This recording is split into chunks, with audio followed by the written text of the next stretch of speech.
Hey guys, tonight we begin with one of history's most misunderstood and darkest professions, the Roman torturer. When you think of ancient Rome, you probably imagine gladiators in the Colosseum, senators in togas, or legions marching across Europe. But there's a shadow profession that Hollywood rarely touches, one that was absolutely essential to the Roman legal system, yet utterly despised by society. Tonight, we're diving into the brutal reality of being a Roman torturer. And trust me, after hearing what their daily life was really like, you'll realize you wouldn't last a single day in their leather sandals. You see, popular culture has given us this sanitized version where torture was some dramatic, theatrical affair conducted by cartoonish villains. The reality? It was a bureaucratic, methodical, and psychologically devastating job that destroyed the people who did it almost as much as their victims. These weren't sadistic monsters. They were usually slaves or freedmen trapped in a profession that society deemed necessary but utterly shameful. So before you get comfortable, take a moment to like the video and subscribe, but only if you genuinely enjoy what I do here. And let me know in the comments where you're tuning in from and what time it is for you. It's always fascinating to see who's joining us from around the world, especially when we're exploring the darker corners of human history together. Now dim the lights, maybe turn on a fan for that soft background hum. Tonight's journey is going to take us into the blood-soaked basements of Roman justice, where the screams echoed off stone walls and the smell of fear mixed with burning flesh. And let's ease into tonight's journey together, because the truth about Roman torturers is far more complex and horrifying than any movie could capture. The awakening of horror. You wake up before dawn in your cramped quarters beneath the courthouse, and immediately the smell hits you.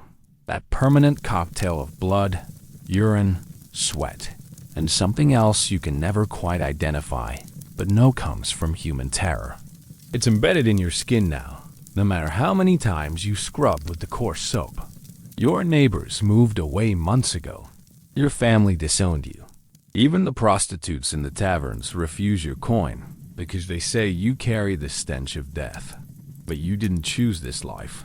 It chose you. You were born a slave in the household of Marcus Juventius Celsus, a stern but fair master who owned a small pottery workshop in the Subura district. You might have lived your entire life throwing clay and firing urns. Maybe even bought your freedom eventually, if not for that terrible day when you were 18. The workshop caught fire. 3 people died, and someone needed to be blamed. Your master's son had been gambling again, owed money to the wrong people, and needed a scapegoat. So you were sold to the state for exactly the price of his debts, 800 denarii, to become what Romans euphemistically called a questionarius, an interrogator. The irony isn't lost on you that the Romans, who prided themselves on justice and law, built their entire legal system on torture. They called it quaestio, meaning inquiry or investigation, as if applying red-hot iron to a man's flesh was just another form of questioning. You've learned that Roman law actually required the testimony of slaves to be extracted through torture because, according to their logic, a slave would never tell the truth voluntarily. Free citizens were supposedly protected from torture, but that protection meant nothing if you were accused of treason or if your social status was questionable. Your first day on the job, your supervisor, a grizzled freedman named Lucius, who'd been doing this for 23 years, explained. The tools with the casual air of a carpenter showing off his hammers. The rack, which they called the equilius, could stretch a man's joints until they popped like twigs snapping. The iron claws, umbulae, designed to tear flesh from bone in precise strips. The heated metal plates they pressed against sensitive areas. The thumb screws that could crush bones to powder. And the crown jewel of Roman ingenuity, the strappado, where they'd hang you by your arms tied behind your back until your shoulders dislocated. But the tools were just the beginning. What they didn't tell you in that first briefing was how the work would seep into your soul like poison. How you'd start calculating the exact moment when a man's eyes would lose hope. How you develop an instinct for reading the precise intersection of pain and broken will. How you'd learn to time your questions for maximum effectiveness, asking just as the victim's resistance crumbled, but before they lost consciousness or died. The Romans had turned torture into a science, and you were expected to be both scientist and subject, observer and participant.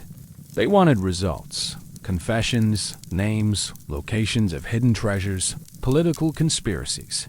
Your job was to extract truth from lies, but you quickly learned that under enough pain, people will say anything.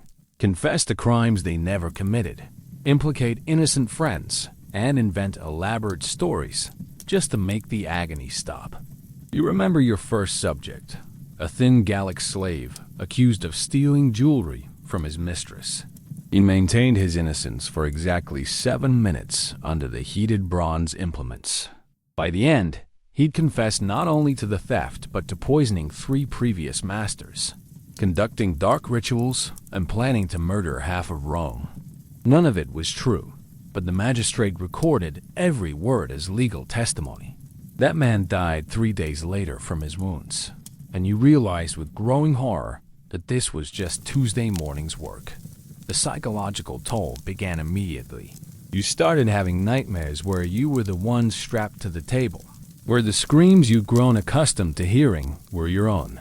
You'd wake up in cold sweats, checking your own fingers to make sure they were still straight, running your hands over your torso to confirm your ribs were unbroken.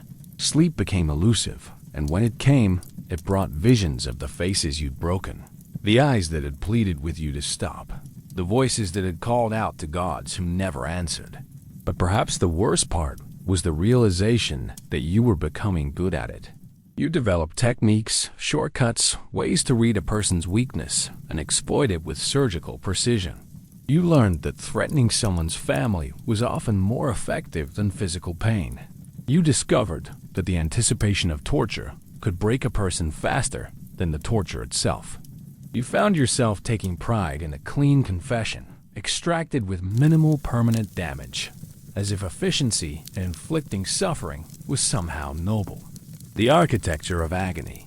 The torture chamber where you spend your days is located in the basement of the courthouse, a deliberately chosen location that serves multiple purposes. The thick stone walls muffle the screams so they won't disturb the legal proceedings happening above. But they also trap the sounds, creating an echo chamber that amplifies every moan and cry. The architects who designed this space understood psychology as well as construction. They built a place designed to break the human spirit before the physical torture even began. You descend the same 23 stone steps every morning, each one worn smooth by decades of feet. Yours, your predecessors, and those of countless victims who walked down but were often carried back up. The stairway is narrow, just wide enough for 2 men, because they wanted victims to feel the walls closing in as they descended. There are no windows, no natural light, just oil lamps that cast flickering shadows and fill the air with greasy smoke that burns your eyes and coats your lungs. The main chamber is roughly 30 feet square, with a vaulted ceiling that rises about 12 feet at its peak. Along the walls, iron rings are embedded in the stone at various heights, some at ankle level for shackling, others at waist height for hanging, and still more near the ceiling for the more elaborate suspension techniques. The floor slopes gently toward a central drain, a practical feature that allows blood, urine, vomit, and other bodily fluids to flow away. You've seen that drain clogged more times than you care to remember, and unclogging it is part of your daily routine. In the center of the room sits the main interrogation table, a massive oak. Construction reinforced with iron bands and fitted with leather straps at strategic points. The wood has absorbed so much blood over the years that it's turned nearly black, and no amount of scrubbing can remove the stains. At each corner stand smaller tables holding the tools of your trade, arranged with the precision of a physician's instruments. The Romans were nothing if not organized, and even torture followed strict protocols. The heating brazier occupies one corner, constantly maintained by your assistant, a mute slave named Cassius, who lost his tongue to one of your predecessors for talking too much about his work. The brazier serves multiple purposes. It heats the metal implements, provides the only warmth in the perpetually damp chamber, and creates shadows that dance across the walls like demons. The smell of burning charcoal mixes with the other odors to create an atmosphere so oppressive that visitors often vomit before they even see the instruments. Along the eastern wall runs a series of cells, each barely large enough for a man to lie down. These aren't for long-term imprisonment. They're holding areas for subjects, awaiting their turn or recovering between sessions. The cells have no beds, no blankets, just straw that gets changed weekly if you remember. Many subjects spend their final hours in these cramped spaces, listening to the screams of others and knowing their turn is coming. The psychological torture of waiting often proves more effective than anything you can do with your hands. Your personal workspace occupies a small alcove near the entrance where you keep your records. Yes, you're required to maintain detailed documentation of every session. The subject's name, crime, duration of interrogation, methods employed, and results obtained. The Romans loved their bureaucracy, and torture was no exception. You write your reports on wax tablets first, then transfer them to papyrus for the permanent records. Sometimes you wonder if future generations will read these clinical descriptions of agony and try to understand how a civilization that produced Virgil and Cicero also systematized human suffering. The acoustics of the chamber are particularly cruel. Every sound, the clink of chains, the hiss of hot metal meeting flesh, the drip of blood hitting stone, is amplified and distorted. You've learned to read these sounds like a language. The quality of a scream tells you about the subject's remaining strength. The rhythm of breathing indicates how close they are to losing consciousness. The silence between sobs reveals whether they're gathering courage to resist or preparing to surrender. But it's not just the main chamber that serves the cause of Roman justice. Adjacent rooms house specialized equipment that couldn't fit in the central space. There's the water torture room, where subjects are strapped to inclined tables and have cloth forced down their throats while water is poured over their faces, creating the sensation of drowning. The suspension chamber has pulleys and chains for the more elaborate hanging techniques. And the furnace room, where you heat larger implements and where the temperature reaches levels that would make a baker's oven seem cool. The ventilation system is deliberately poor, trapping not just sounds, but smells and heat. In summer, the chamber becomes a sweltering hell where the air is so thick you can barely breathe. In winter, the stones sweat with condensation, making everything slippery and increasing the risk of accidents. Though in your line of work, the distinction between accident and intention often blurs. You've noticed how the space affects different people. Hardened criminals sometimes laugh when they first see the chamber, trying to project bravery, but their laughter always dies when they hear the first echo off the walls. Innocent people often collapse immediately, overwhelmed by the atmosphere of accumulated suffering. Politicians and wealthy citizens tend to go pale and start offering bribes before you even explain what's going to happen to them. The chamber has its own ecosystem of insects and rats that feed on the organic matter that accumulates despite your best cleaning efforts. You've made peace with these creatures. They're the only living things that don't judge you for your profession. Sometimes you find yourself talking to the rats as you work alone late at night, cleaning blood from the instruments and preparing for the next day's sessions. The instruments of truth. Your toolbox contains 47 different implements, each designed for specific types of interrogation and categorized by the Roman legal system according to the social status of the subject and the severity of their alleged crimes.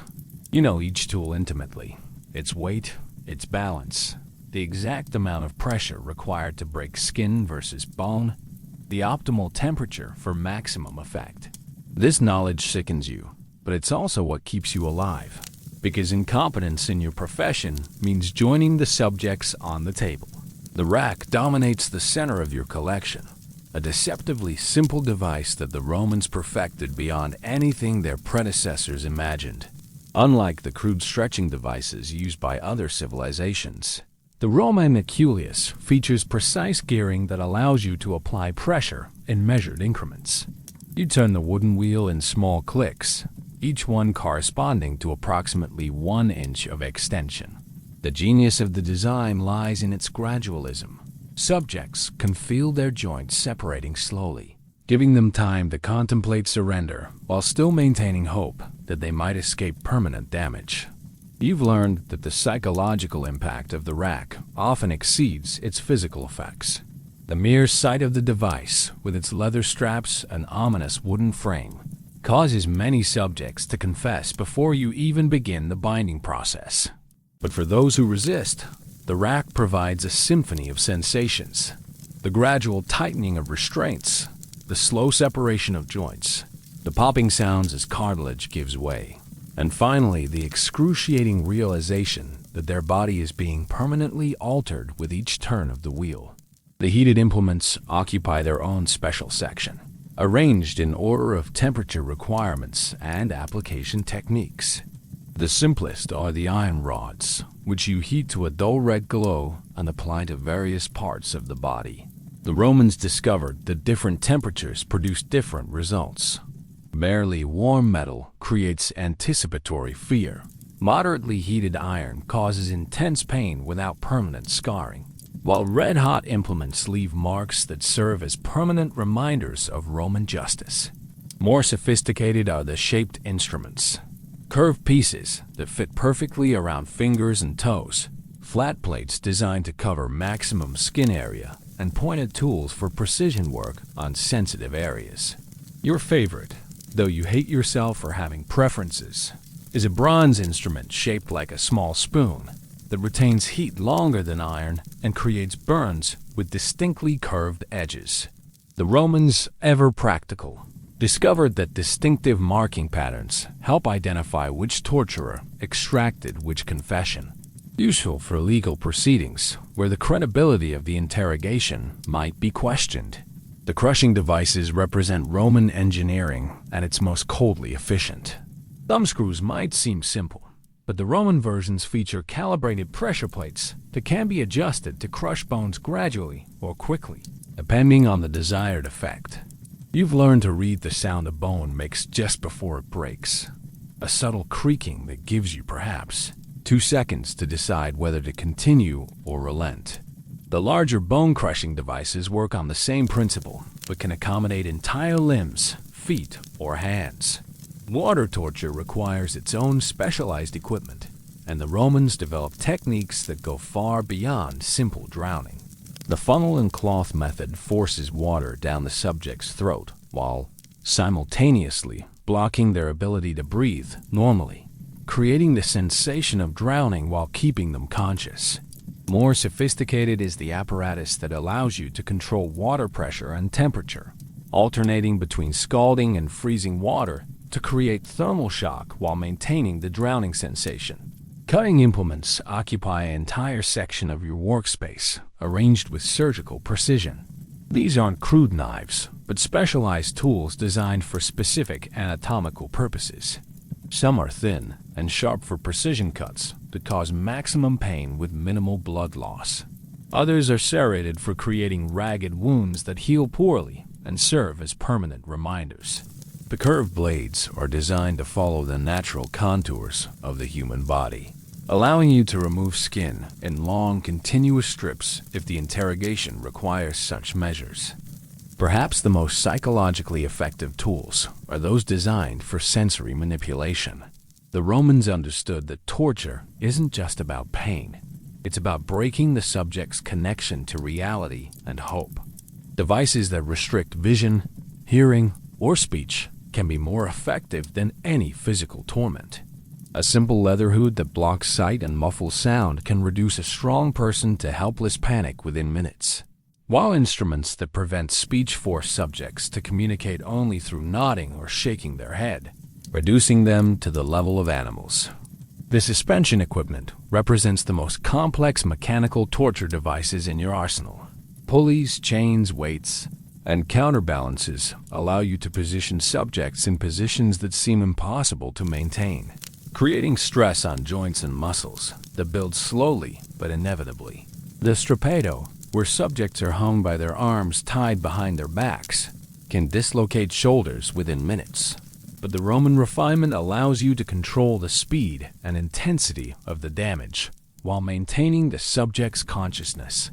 Your chemical supplies include substances that enhance pain sensitivity, prevent blood clotting, and create burning sensations without open flames.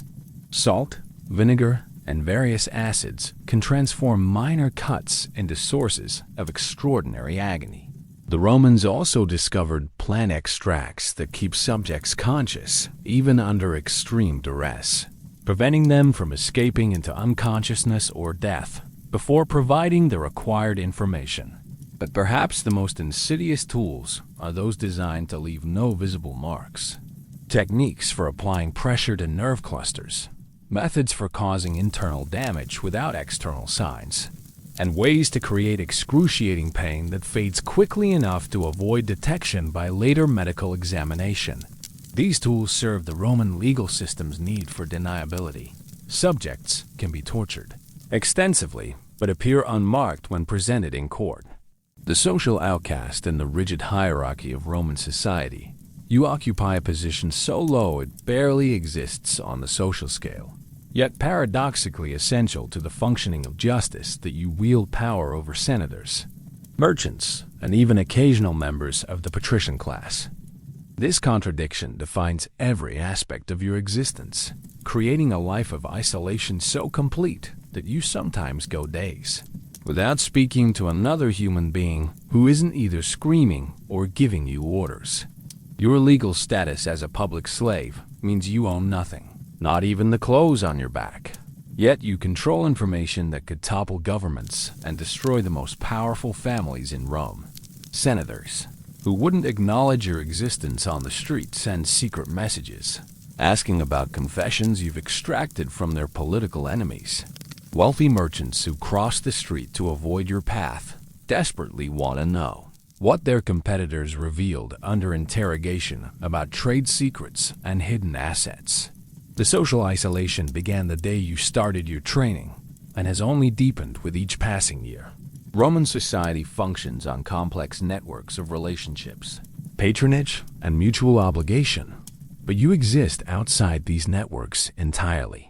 You can't offer patronage because you own nothing, can't accept it because your services belong to the state, and can't form the kinds of reciprocal relationships that define Roman social life because no one wants to be associated with your profession. Even among slaves, you occupy the lowest rung. Household slaves look down on you because you don't contribute to the comfort or prosperity of a family. Gladiator slaves despise you because at least their violence has honor and public recognition. Agricultural slaves pity you because their labor produces something of value while yours only produces suffering. The only slaves who don't shun you are those awaiting their own appointments with your instruments, and their conversations tend to be brief and focused on immediate concerns. Your living quarters reflect your social status. A small room in the basement of the courthouse, windowless and barely large enough for a sleeping mat and a few personal possessions. You're not permitted to live elsewhere because the state needs you available at all hours. And no private citizen would rent rooms to someone in your profession anyway. The space is furnished with the absolute minimum: a wooden stool, a water basin, hooks on the wall for your few possessions, and an oil lamp that provides the only light. Food comes from the public slave allocation, the same rations distributed to criminals in the state prison. Coarse bread, thin gruel, occasionally some salt pork or cheese that's started to turn. You eat alone always, because even the other government slaves refuse to share meals with someone who spends his days inflicting agony. Sometimes you catch yourself eating too quickly, wolfing down food as if someone might take it away, and you realize you've internalized the desperation you see in your subject's eyes. The economic aspects of your social isolation are particularly cruel. You receive no wages, only basic survival provisions, so you can't purchase the small luxuries that make life bearable for other slaves. You can't save money to buy your freedom because you have no money to save. You can't develop marketable skills beyond torture because your time belongs entirely to the state. You're trapped in a profession that offers no advancement, no improvement in conditions, and no hope of escape except through death. Marriage is impossible, not just legally, but practically. What free woman would associate with a torturer? What slave woman would choose to bear children who might inherit your profession? You've heard rumors of torturers in other cities who found companions among prostitutes or fellow outcasts. But even Rome's extensive underground of criminals and degenerates draws the line at associating with your kind. You're too tainted even for people society has already rejected. The religious isolation cuts deepest of all. Roman religion permeates every aspect of daily life, from household gods to public festivals, but you're excluded from most religious activities. The priest won't allow you to participate in public ceremonies because your profession involves the deliberate causing of suffering, which offends most deities. Private religious observances are impossible because you have no household, no family, no community to share them with. You've tried appealing to darker gods, deities associated with death and the underworld, thinking they might understand your work better than the traditional pantheon. But even these appeals feel hollow because you know your victims pray to the same gods for deliverance from your instruments. How can you worship deities while simultaneously torturing their other supplicants? The logical contradiction has led you to a form of practical atheism that makes the universe feel even more empty and meaningless. Your knowledge of Roman society's secrets makes you simultaneously valuable and dangerous, which adds another layer to your isolation. You know which senators' sons frequent illegal gambling houses, which merchants evade taxes, which priests engage in forbidden religious practices. This information makes you useful to those in power, but it also makes you a liability who could never be allowed genuine freedom or social integration. The psychological effects of this complete social isolation have fundamentally changed your personality. You've developed an acute sensitivity to social cues because reading people's emotions is essential to your work. But you've also lost the ability to form normal human connections. You find yourself analyzing every interaction for signs of deception, threat, or manipulation because that's how you spend your working hours. Normal conversation feels artificial and meaningless after spending your days extracting the deepest truths from people under extreme duress. The machinery of Roman law. The Roman legal system that employs your services operates on principles that would seem contradictory to modern sensibilities, creating a framework where torture is not just permitted, but legally required under specific circumstances. You've become an integral part of this machinery, a human instrument of justice whose work is meticulously regulated by laws that specify exactly when, how, and on whom torture can be applied. Understanding these legal frameworks is essential to your survival because a single procedural error could land you on the wrong side of your own instruments. Roman law distinguishes sharply between different classes of people when it comes to torture, creating a hierarchy of pain that reflects the empire's social structure. Freeborn Roman citizens enjoy protection from torture except in cases of treason, which the law defines broadly enough to include almost any crime against the state. Citizens of allied cities have fewer protections and can be tortured for serious crimes like murder or large-scale theft. Slaves, however, have no protection whatsoever. Their testimony is considered worthless unless extracted through pain because, according to Roman legal theory, slaves have no honor to preserve and therefore no incentive to tell the truth voluntarily. The legal procedures governing your work are surprisingly detailed and bureaucratic. Every torture session must be authorized by a magistrate of appropriate rank, documented in official records, and conducted according to specific protocols that vary depending on the subject's social status and the nature of their alleged crimes. You've learned to navigate this bureaucracy with the same precision you apply to your instruments, because failure to follow proper procedures can invalidate confessions and result in punishment for you. Before each session, You're required to read the charges aloud to the subject in their native language if possible. Ensure they understand what information is being sought and give them an opportunity to confess voluntarily. This might seem like mercy, but it's actually a legal protection for the Roman state. Confessions extracted without proper procedure can be challenged in court, potentially embarrassing magistrates and calling the entire legal system into question. The concept of gradual questioning governs how you conduct interrogations, requiring you to begin with psychological pressure and minor physical discomfort before escalating to more severe measures. You must document each escalation and the subject's responses, creating a legal record that demonstrates the interrogation was conducted properly. The law specifies maximum durations for sessions, mandatory rest periods between sessions, and requirements for medical attention if subjects are injured beyond certain thresholds. These legal protections exist not out of humanitarian concern, but to protect the integrity of the Roman legal system. Confessions extracted through improper torture can be dismissed by courts, potentially allowing guilty parties to escape punishment and making magistrates look incompetent. The elaborate procedural requirements ensure that when someone confesses under torture, their confession will stand up to legal scrutiny and cannot be challenged on technical grounds. Your role extends beyond simple interrogation to include serving as an expert witness in legal proceedings.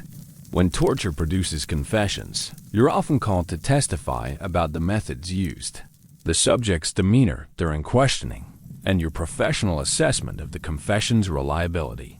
This testimony carries significant weight because judges recognize that your experience gives you unique insights into human behavior under extreme stress.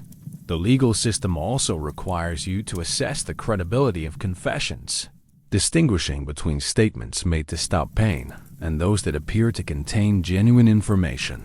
This assessment involves psychological skills that go far beyond the physical aspects of torture. You must understand human nature well enough to recognize when someone is telling the truth versus when they're simply saying whatever they think you want to hear. Roman law governing torture includes specific provisions for different types of crimes and evidence. Property crimes require different interrogation approaches than violent crimes, which require different approaches than political crimes. The law recognizes that different motivations require different psychological pressures, and your training included instruction in matching interrogation techniques to specific legal circumstances. The appeals process in Roman law creates additional complications for your work. Higher courts can review confessions extracted through torture, questioning not just the content but the methods used to obtain them. You've testified in appeals where defense advocates argued that confessions were invalid because proper procedures weren't followed, forcing you to defend your professional methods before judges who find your work distasteful but legally necessary. International law also affects your work when dealing with foreign subjects or crimes that cross provincial boundaries. Different provinces have different legal traditions, and treaties with allied nations sometimes include provisions restricting the torture of their citizens. You've had to become familiar with these international agreements because torturing the wrong person in the wrong way can create diplomatic incidents that reach the highest levels of Roman government. The economic aspects of Roman law create additional pressures on your work. Wealthy defendants can hire skilled advocates who challenge every aspect of their torture, forcing you to be exceptionally careful about documentation and procedure. Poor defendants have no such protection, which means their interrogations can be more straightforward but also carry less legal significance because their confessions are less likely to be scrutinized by higher courts. Training new torturers requires you to master not just the physical techniques but the legal framework that governs your profession. New assistants must learn to recognize the different legal categories of subjects, understand the procedural requirements for different types of cases, and develop the documentation skills necessary to create legally valid records of their work. The psychology of breaking after 3 years in this profession. You've developed an understanding of human psychology that would impress the most learned philosophers. Though your knowledge comes from observing minds crack under pressure rather than abstract contemplation, you've learned that every person has a breaking point. But finding that point requires a combination of physical pressure, psychological manipulation, and precise timing that makes torture as much an art as a science. The initial moments of any interrogation reveal crucial information about the subject's mental state and likely resistance.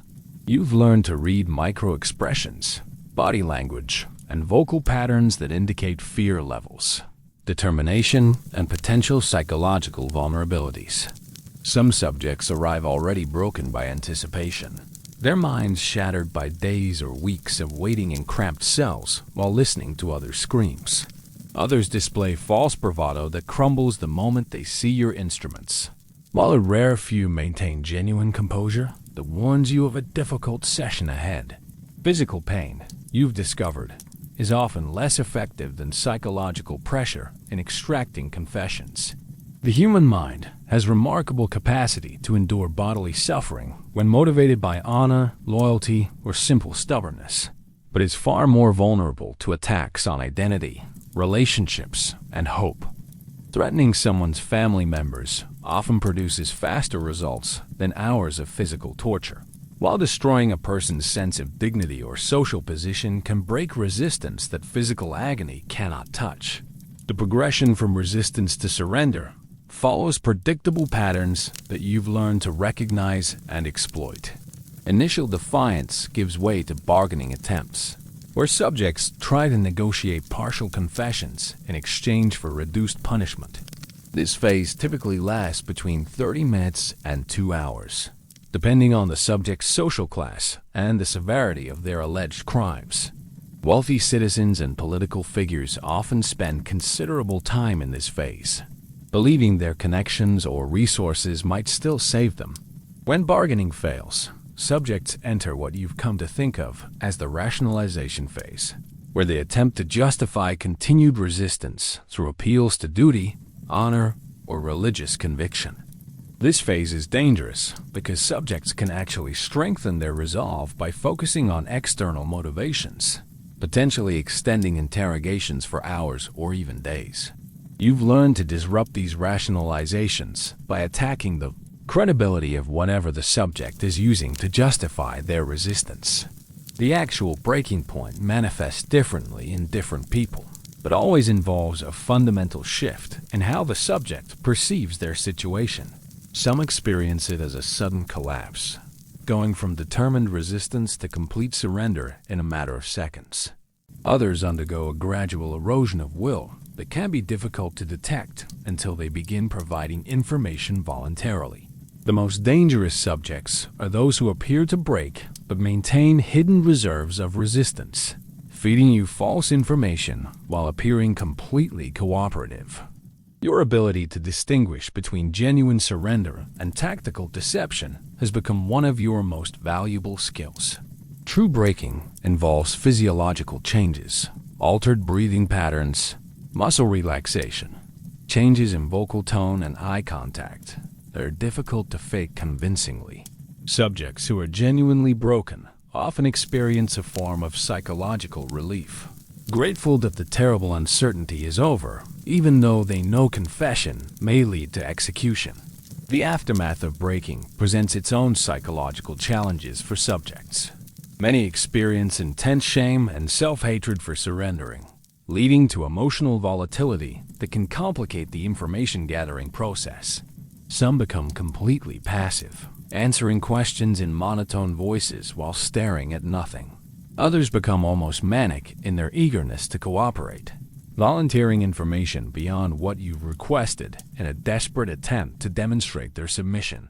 Religious subjects present unique psychological challenges because their faith can provide resistance that's almost impossible to break through physical means alone. You've learned to undermine religious conviction by questioning the subject's worthiness, suggesting their gods have abandoned them, or arguing that their suffering serves no divine purpose. The most effective approach often involves convincing religious subjects the confession and cooperation, represent divine will rather than personal failure.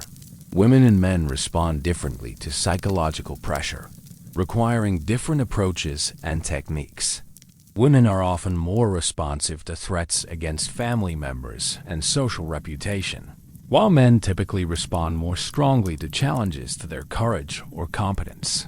However, these patterns aren't universal, and successful interrogation requires you to assess each subject individually, rather than relying on generalizations about gender, social class, or background. The psychological toll on subjects extends far beyond the immediate interrogation. Those who survive often display what you've come to recognize as permanent mental changes, an inability to make decisions, extreme startle responses, and a tendency to confess to crimes they didn't commit simply to avoid potential conflict. You've seen former subjects months or years later, and they're invariably changed in fundamental ways that suggest their minds never fully recovered from the breaking process. Understanding the psychology of breaking has also taught you about your own mental vulnerabilities. You've realized that your ability to break others comes from an intuitive understanding of human weakness that reflects your own psychological fragility. The isolation, moral corruption, and daily exposure to human suffering have created mental patterns in your own mind that mirror those you create in your subjects, making you both the instrument of psychological destruction and its victim. The hierarchy of suffering Roman society's rigid class structure extends even into the torture chamber, creating a carefully calibrated system where the intensity and methods of interrogation depend entirely on the subject's social position, legal status, and the nature of their alleged crimes. You've learned to read these distinctions instantly, adjusting your approach based on a complex calculation of social factors that can mean the difference between a brief questioning and a prolonged ordeal that leaves permanent damage. Slaves, who comprise the largest category of your subjects, receive the harshest treatment under Roman law because their testimony is considered worthless unless extracted through pain. The legal theory holds that slaves, having no honor to protect and no stake in Roman society, will always lie unless compelled by suffering to tell the truth. This presumption means that slave interrogations begin immediately with physical torture, often starting with heated implements or the rack, rather than the psychological pressure used with higher status subjects. The torture of slaves follows fewer procedural restrictions, allowing you broader discretion in methods and duration.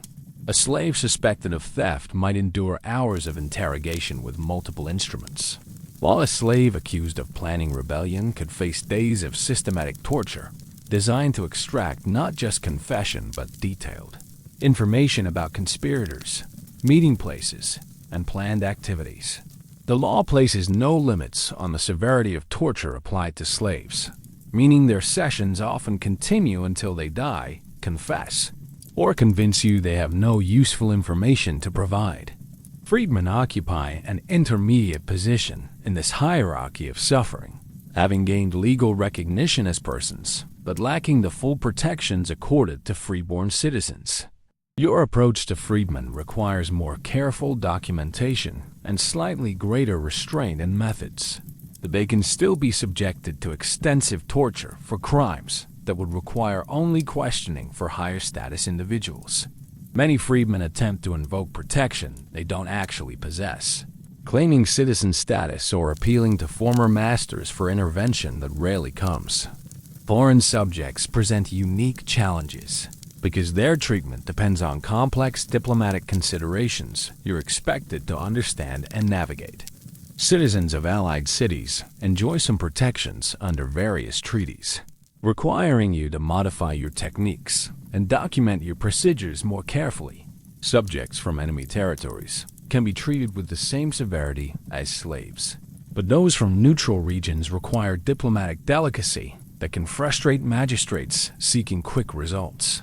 Freeborn Roman citizens represent the most challenging category of subject because they enjoy legal protections that significantly restrict your methods and procedures. Citizens can only be tortured in cases involving treason, defined broadly to include crimes against the state. But even then, the interrogation must follow strict procedural guidelines and cannot employ the most severe instruments without specific authorization from high-ranking magistrates. When you do torture citizens, the process becomes a careful dance of legal compliance and effective interrogation. You must begin with psychological pressure and minor physical discomfort, escalating gradually while documenting each step and the subject's responses.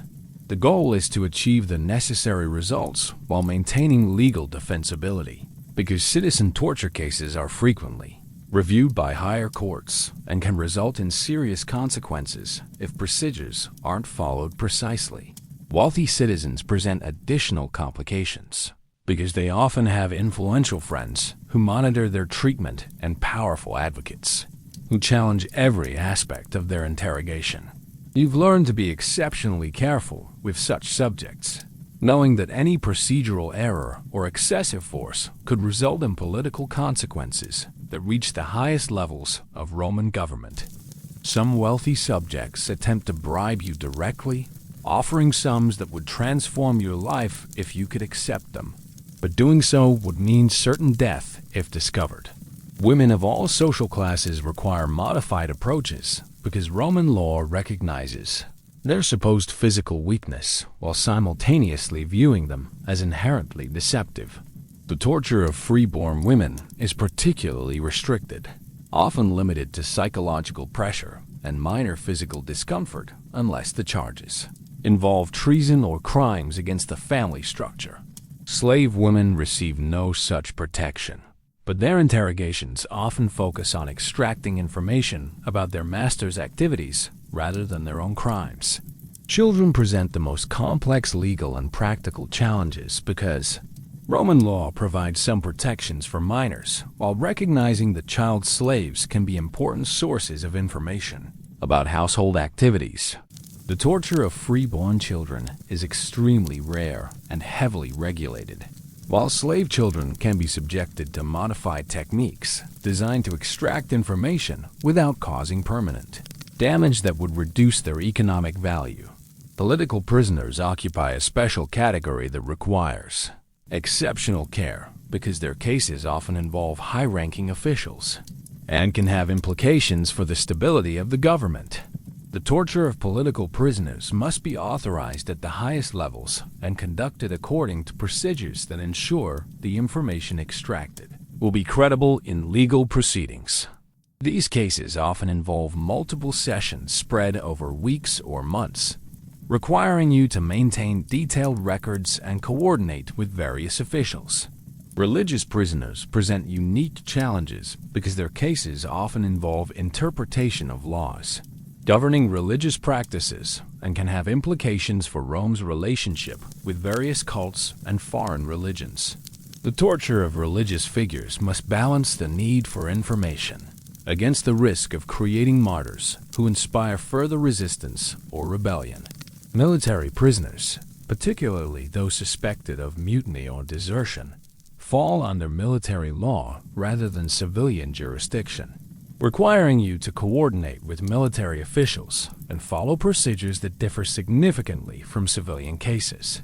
These interrogations often focus on extracting information about military plans, troop movements, and the loyalty of other soldiers rather than simple criminal confessions. The corruption of the soul. 3 years of systematic infliction of suffering has changed you in ways that go far beyond the obvious social isolation and professional skills. You've developed what you can only describe as a split consciousness, one part of your mind that observes and analyzes your work with clinical detachment, and another part that screams silently at the moral horror of your daily existence. This internal division has become so pronounced that you sometimes feel like two different people occupying the same body. One who executes his duties with professional competence, and another who weeps alone in his cell at night. The first sign of your moral corruption was the gradual disappearance of your physical reactions to others' pain. Initially, the sound of screaming made you nauseous. The sight of blood made your hands shake, and the smell of burning flesh made you gag. These natural human responses to suffering slowly faded as your mind adapted to protect itself from the constant assault on your conscience. Now you can work through an entire day of interrogations without any physical discomfort, eating your meager dinner while blood still stains your hands. More disturbing than the loss of physical revulsion is the development of what you recognize as professional pride in your work. Despite hating yourself for it, you've begun to take satisfaction in clean confessions extracted with minimal permanent damage, in psychological breakthroughs that break resistance without extensive physical torture, in the precise application of pain that achieves maximum results with minimum effort. This professional competence feels like a betrayal of your humanity, yet it's also the only source of meaning and achievement available in your circumscribed existence. The moral weight of your work has created a persistent sense of spiritual contamination that no amount of washing can cleanse. You've developed elaborate purification rituals, scrubbing your hands with coarse sand until they bleed, burning incense in your cell to mask the smells that cling to your clothes, reciting prayers to gods you're no longer sure exist or care about your fate. These rituals provide temporary psychological relief, but never address the fundamental corruption that has taken root in your soul. Your dreams have become a landscape of horror populated by the faces of everyone you've broken, their voices pleading for mercy you couldn't provide, their eyes accusing you of betraying the basic human obligation to help rather than harm others. Sleep has become a form of torture as your unconscious mind replays every session, every scream, every moment of human dignity destroyed by your skilled hands.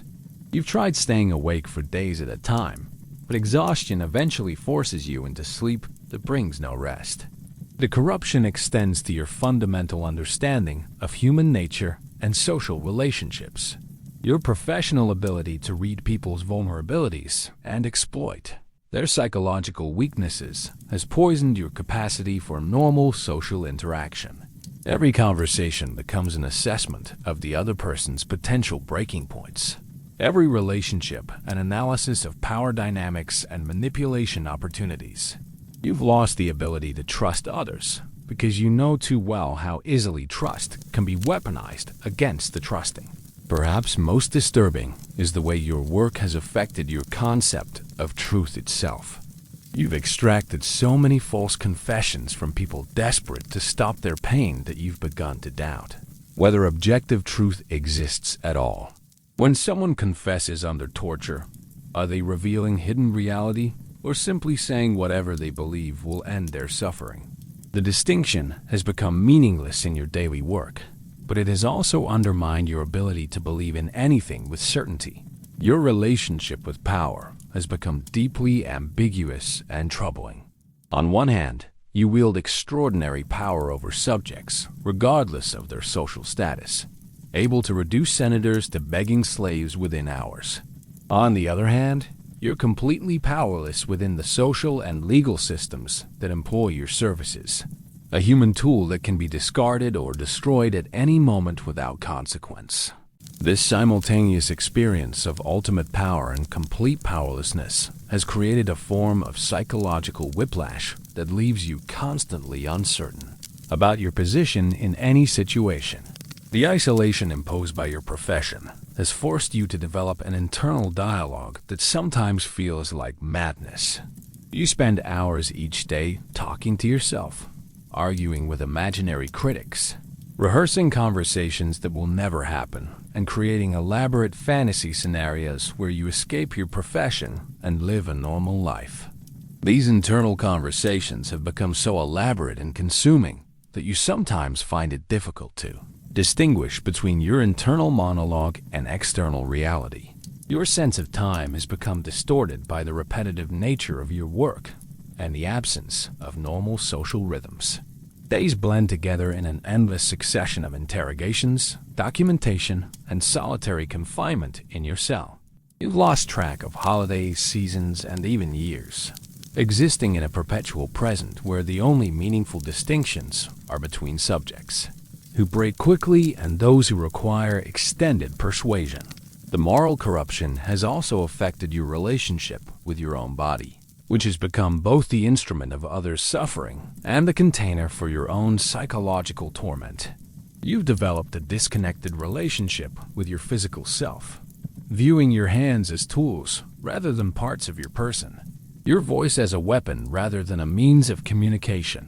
This dissociation sometimes extends to complete detachment from physical sensations, as if your consciousness has retreated so far from the moral horror of your actions that it has abandoned your body entirely. The economics of pain.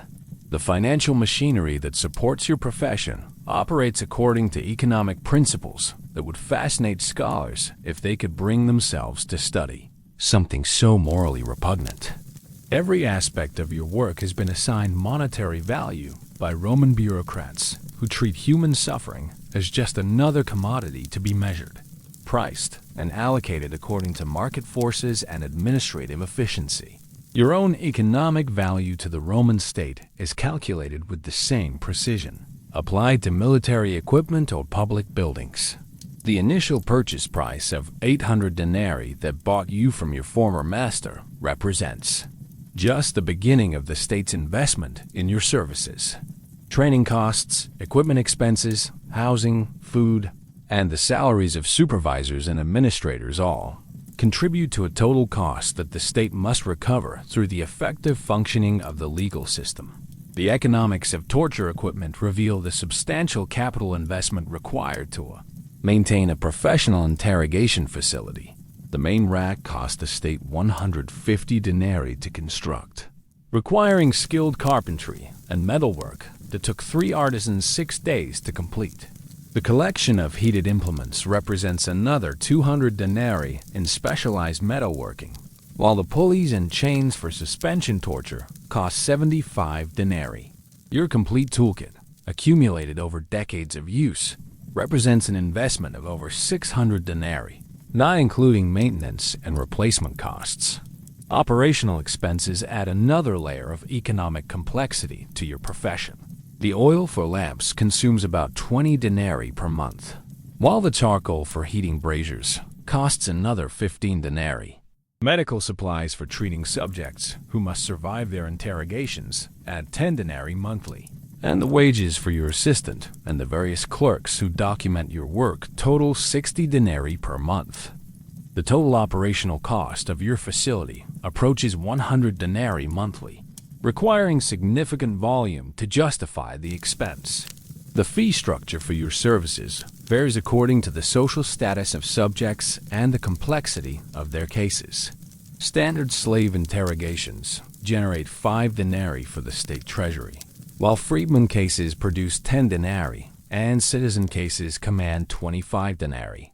Complex political cases involving multiple subjects and extended interrogations can generate 100 denarii or more, making them attractive to magistrates seeking to demonstrate the profitability of their legal administration. Cost-benefit analysis governs many decisions about the duration and intensity of interrogations. Prolonged torture sessions that extend beyond 2 days begin to show diminishing returns, as subjects often die or become unresponsive before providing additional useful information.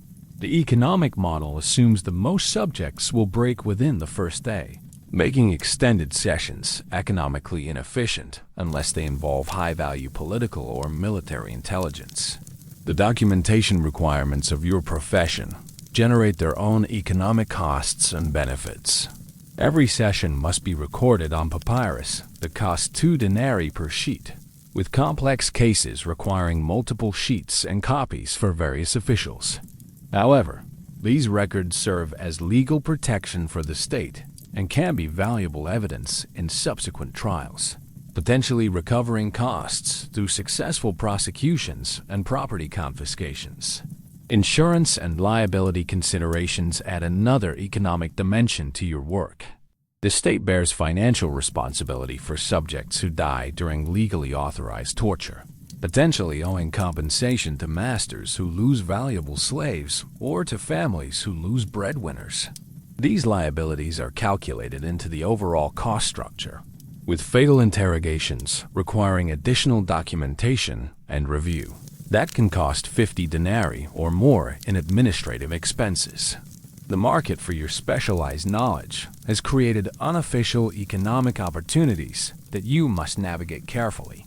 Information extracted during interrogations has value to private parties, merchants wanting to know about competitors' activities, politicians seeking intelligence about rivals, wealthy families investigating theft or betrayal.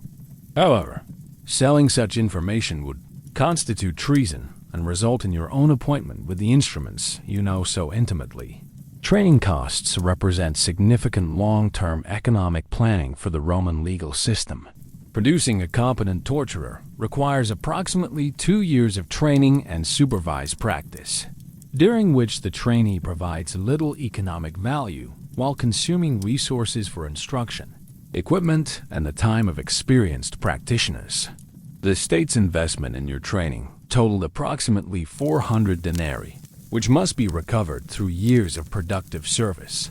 Quality control mechanisms ensure that the state receives adequate return on its investment in your services. Monthly reviews assess your productivity, effectiveness rates, and subject survival statistics, comparing your performance to other torturers throughout the empire. Poor performance ratings can result in reduced rations, punishment, or assignment to less prestigious cases, while exceptional performance brings marginal improvements in living conditions. The economics of your profession extend to broader considerations of legal efficiency and social control. Effective torture programs reduce the need for expensive investigations, lengthy trials, and complex legal proceedings by producing quick confessions and comprehensive information about criminal networks. The deterrent effect of known torture programs also reduces crime rates, generating economic benefits through improved social stability and reduced enforcement costs. Regional economic variations affect your profession as different provinces have different fee structures, equipment standards, and operational procedures. Urban facilities like yours typically operate at higher cost levels, but also generate more revenue through greater case volume and more complex political cases. Rural facilities operate more economically, but handle simpler cases that generate less revenue for the state treasury. The final hour, as you complete your 4th year in this profession that has consumed your humanity and poisoned your soul, you find yourself contemplating the inevitable end that awaits every practitioner of your dark trade. Roman torturers rarely live long lives. Some die from diseases contracted in the foul air of the chambers, others from violence at the hands of revenge-seeking families, and many simply disappear when they become too psychologically damaged to function effectively. You've begun to recognize in yourself the same signs of mental deterioration you've observed in your predecessors. The knowledge that your end approaches brings an unexpected form of relief mixed with terror about what judgment might await someone who has spent years systematically destroying human beings for the convenience of the Roman legal system. You've kept careful count of your victims, 847 subjects over 4 years, 312 of whom died during or shortly after their interrogations, 535 who survived but were permanently changed by their encounters with your instruments. These numbers haunt your dreams and follow you through your waking hours like accusing ghosts demanding an accounting you cannot provide. Your supervisor, Lucius, who trained you in the techniques that have become your terrible expertise, died last month under circumstances that the official records describe as a heart seizure, but that you suspect were more deliberate. He began making mistakes, showing mercy to subjects who should have been pressed harder, and demonstrating the kind of emotional instability that makes torturers liability to the state. His replacement, a younger man with dead eyes and steady hands, has already made it clear that he's watching for similar signs of deterioration in your performance. The physical toll of your profession has accelerated dramatically in recent months. Your hands, which once shook only when you were nervous or cold, now tremble constantly from the strain of wielding instruments day after day. Your back aches from bending over subjects strapped to tables, Your shoulders burn from the repetitive motions of applying pressure and manipulating tools, and your arms have developed a permanent tremor that makes simple tasks like eating or writing increasingly difficult. More disturbing than the physical deterioration is the way your mind has begun to fragment under the accumulated weight of moral horror. You've started experiencing episodes where you lose time, finding yourself in your cell with no memory of how you got there or what you've been doing for the past several hours. Sometimes you discover evidence of activities you don't remember, blood-stained tools that have been cleaned, documentation in your handwriting describing sessions you can't recall, marks on your own body that suggest you've been practicing techniques on yourself. The boundary between your professional persona and your private self has completely dissolved, leaving you uncertain about which thoughts and impulses represent your true nature versus the psychological adaptations required for survival in your profession. You've caught yourself evaluating the people you encounter in terms of how they might respond to different interrogation techniques, planning torture sessions for imaginary crimes, and experiencing satisfaction at others' pain, even when you're not working. Your relationship with death has become complicated by intimate familiarity with the process of dying. You've watched 312 people take their final breaths under circumstances you controlled. Observe the exact moment when consciousness leaves the body.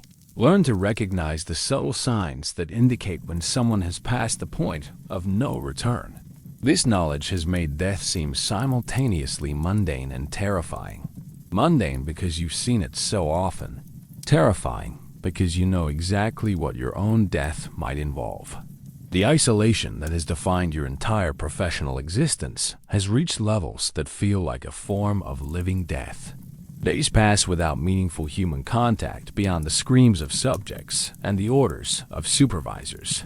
You've forgotten how to engage in normal conversation, lost the ability to form emotional connections, and develop social skills that are completely inappropriate for any context other than the torture chamber. The prospect of reintegrating into normal society, even if it were legally possible, has become unimaginable. Religious questions that never troubled you in your previous life as a simple potter's slave now consume your thoughts as you contemplate the ultimate accounting that death might bring. If the gods exist and judge human actions, how could they possibly forgive someone who has made a profession of inflicting suffering? If they don't exist, does that make your crimes meaningless or somehow worse because there's no cosmic justice to balance the scales? The uncertainty has led you to desperate attempts at propitiation, secret prayers, sacrifices of your meager food rations, promises of atonement you know you'll never be able to fulfill.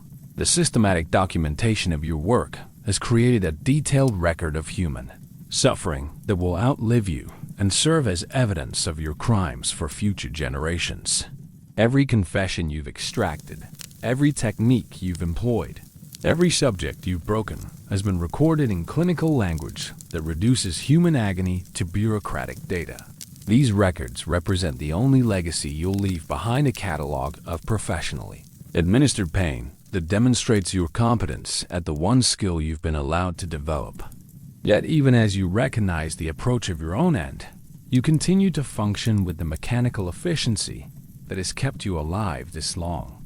Each morning, you descend the 23 steps to your chamber, arrange your instruments with practiced precision, and prepare to extract whatever truths or lies the day's subjects might provide.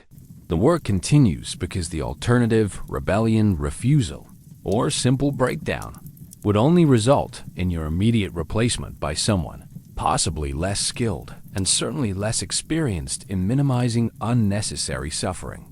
The final irony of your profession is that your expertise at breaking others has taught you exactly how your own breaking would proceed if you were ever subjected to the techniques you've mastered. You know which of your psychological vulnerabilities would be exploited first, which physical pressures would prove most effective, and approximately how long you could maintain resistance under various scenarios. This knowledge provides no comfort because it confirms that even someone with your training and experience would eventually succumb to properly applied torture. making all human resistance ultimately futile against sufficiently determined interrogators. As you prepare for another day in service to Roman justice, cleaning instruments that will soon taste blood, and arranging tools that will extract screams from new victims, you find yourself wondering if the approaching end of your life might also represent the beginning of some form of redemption. Perhaps death will release you from the moral contamination that has poisoned every aspect of your existence. Or perhaps it will simply mark the final termination of a life that should never have been lived in the service of systematic cruelty.